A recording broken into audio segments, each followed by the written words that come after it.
L'actualité, c'est également ce crash d'avion à Washington. Les opérations de secours se poursuivent, toujours dans des conditions difficiles, hein, dans l'eau glaciale et boueuse du Potomac. Les pompiers sont toujours déployés autour de ce fleuve de Washington. Vous voyez les dernières images.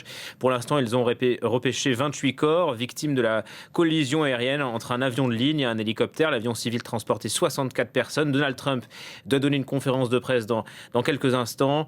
Les autorités estiment qu'il n'y a plus de survivants. On va écouter ce qu'a disait un pompier tout à l'heure. Malgré tous nos efforts, nous en sommes maintenant au stade où nous passons d'une opération de sauvetage à une opération de récupération des corps. Nous ne pensons pas qu'il y ait de survivants de cet accident. 27 corps de passagers de l'avion et le corps d'une personne de l'hélicoptère ont été retrouvés. Voilà, beaucoup de questions se posent quelques heures après cette collision. Selon la presse américaine, la tour de contrôle avait lancé un appel à l'hélicoptère 30 secondes avant le crash. Selon Donald Trump, cet accident aurait pu être évité. Valérie Lerouge. Une collision rarissime et qui surprend les experts. Hier soir, il fait nuit à Washington, mais le ciel est sec et dégagé quand l'hélicoptère militaire percute l'avion régional. L'avion, un CRJ-700, en provenance de Wichita, au Kansas, est en phase d'approche vers l'aéroport national de Washington, situé à seulement 7 km de la Maison-Blanche. L'hélicoptère arrive par le nord, à la même altitude, 270 mètres, juste au-dessus du fleuve. Voici ce que les contrôleurs voient sur leur radar.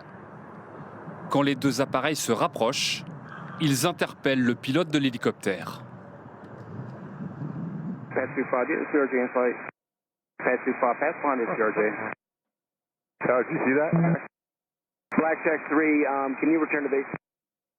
Blackjack 3, proceed directly to Glebe. I need you to land. Depuis 20 ans, tous les avions et hélicoptères sont pourtant munis d'un système anti-collision qui fait remonter un appareil et descendre l'autre en cas de danger. Pas hier soir. Ça ne se trompe jamais. On n'a pas trouvé de cas d'erreur de ces systèmes. Manifestement, là, ça n'a pas marché parce qu'on avait affaire sans doute à un aéronef militaire, un aéronef civil, et qu'à bord de l'aéronef militaire, le dispositif qui alimente le TCAS n'était ou pas connecté ou pas compatible. Sans attendre, Donald Trump a commenté l'accident sur son réseau social. Il pointe du doigt les contrôleurs aériens et conclut « Cette situation aurait pu être évitée, pas bien ». Peut-il s'agir d'un acte volontaire ? Peu plausible, selon cet expert aéronautique. Alors, étant donné la configuration et la situation, l'acte de malveillance est totalement exclu. Là, on s'orientera